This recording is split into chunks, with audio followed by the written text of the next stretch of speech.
Assalamualaikum warahmatullahi wabarakatuh. Perkenalkan, nama saya Mila Muaziza Agustin dan teman saya Muhammad Kharis Wildan Laksono dan satu lagi Claudia Agus Yanita. Di sini saya dan teman-teman saya akan menjelaskan kerangka konseptual pelaporan keuangan. Rangka konseptual laporan keuangan. Yang pertama, rangka konseptual. Rangka konseptual terdiri atas kebutuhan, pembuatan, overview. Dan yang kedua, level pertama yang terdiri atas tujuan dasar. Dan yang ketiga, level kedua yang terdiri atas konsep dasar.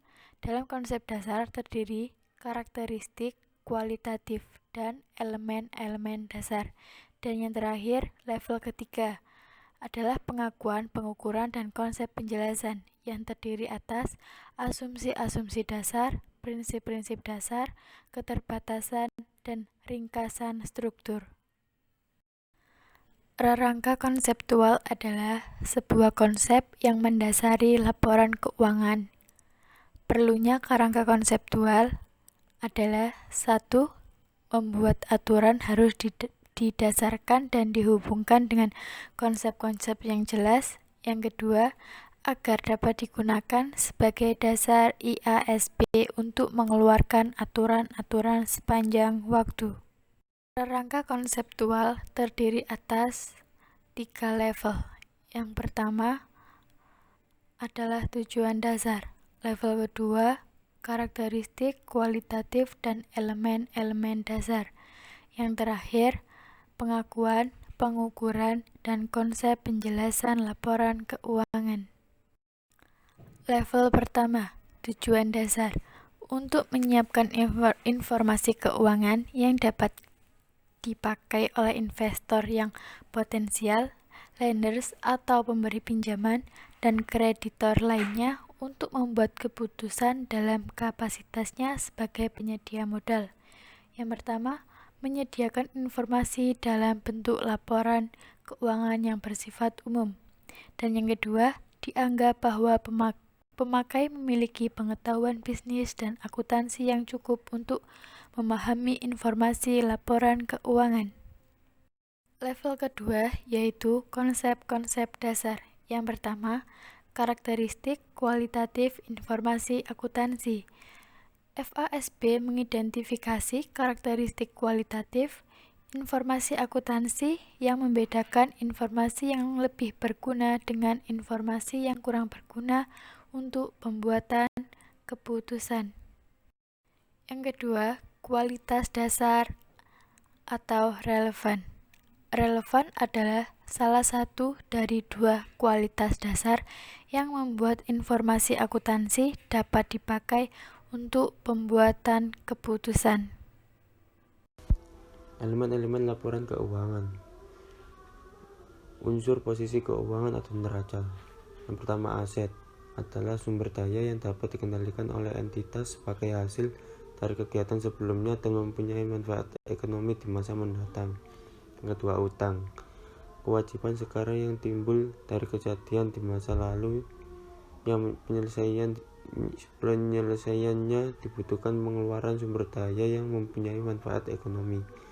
Yang ketiga, ekuitas adalah nilai sisa dari aset dikurangi semua kewajiban. Elemen penghasilan dan biaya.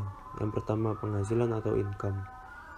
Kenaikan adalah kenaikan manfaat ekonomi selama satu periode akuntansi dalam bentuk pemasukan atau penambahan aset atau penurunan kewajiban yang mengakibatkan kenaikan ekuitas yang tidak berasal dari setoran modal atau setoran pemilik. Yang kedua, biaya. Penurunan manfaat ekonomi selama periode akuntansi dalam bentuk adanya pengeluaran sumber daya atau penurunan aset atau kenaikan kewajiban yang akan menurunkan modal selain pembagian kepada pemilik. Level ketiga, pengakuan, pengukuran, dan konsep penjelasan. Konsep-konsep ini menjelaskan bagaimana perusahaan harus mengakui, mengukur, dan melaporkan dalam laporan keuangan. Konsep ini terbagi menjadi 3, yaitu assumption, yang kedua principles, yang ketiga constraint. Dalam asumsi terdapat economic entity atau entitas ekonomi, yang kedua going concern atau kelangsungan usaha, yang ketiga monetary unit atau unit moneter, yang keempat periodicity atau periodisasi, dan yang kelima accrual atau waktu. Entitas ekonomi adalah perusahaan menjalankan aktivitas terpisah dari pemilik dan perusahaan lain. 2. Kelangsungan usaha adalah perusahaan akan beroperasi dalam jangka panjang untuk memenuhi tujuan dan komitmennya. Yang ketiga, unit moneter, seluruh kegiatan diukur dalam bentuk uang. Yang keempat, periodisasi, perusahaan dapat membagi aktivitas ekonomi ke dalam periode waktu yang lebih pendek. Dan yang kelima, berdasarkan accrual atau berdasarkan waktu.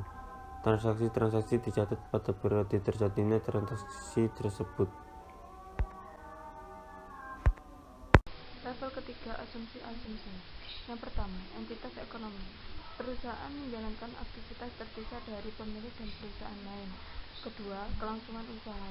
Perusahaan akan beroperasi dalam jangka panjang untuk memenuhi tujuan dan komitmennya. Ketiga, unit moneter. Seluruh kegiatan diukur dalam bentuk uang. Yang keempat, periodisasi. Perusahaan dapat membagi aktivitas ekonomi ke dalam periode waktu yang lebih pendek. Yang kelima, berdasarkan accrual atau berdasarkan waktu. Transaksi-transaksi dicatat pada periode terjadinya transaksi tersebut. Level ketiga, prinsip-prinsip pengukuran. 1. Cost diukur dari pengorbanan ekonomis yang bisa dihitung dengan uang. 2. Nilai wajar adalah nilai di mana sebuah aset dapat ditukar atau sebuah instrumen ekuitas yang dapat ditukar menjadi dana, tidak ada keterpaksaan dari pihak-pihak yang bertransaksi atau harga kesepakatan kedua belah pihak. Ketiga, IASB memperbolehkan perusahaan memilih untuk menggunakan nilai wajar sebagai dasar mengukur aset dan liabilitas. Pengakuan pendapatan. Pendapatan diakui ketika memungkinkan menaikkan nilai manfaat ekonomi bagi perusahaan dan jumlahnya bisa diperkirakan. Full disclosure.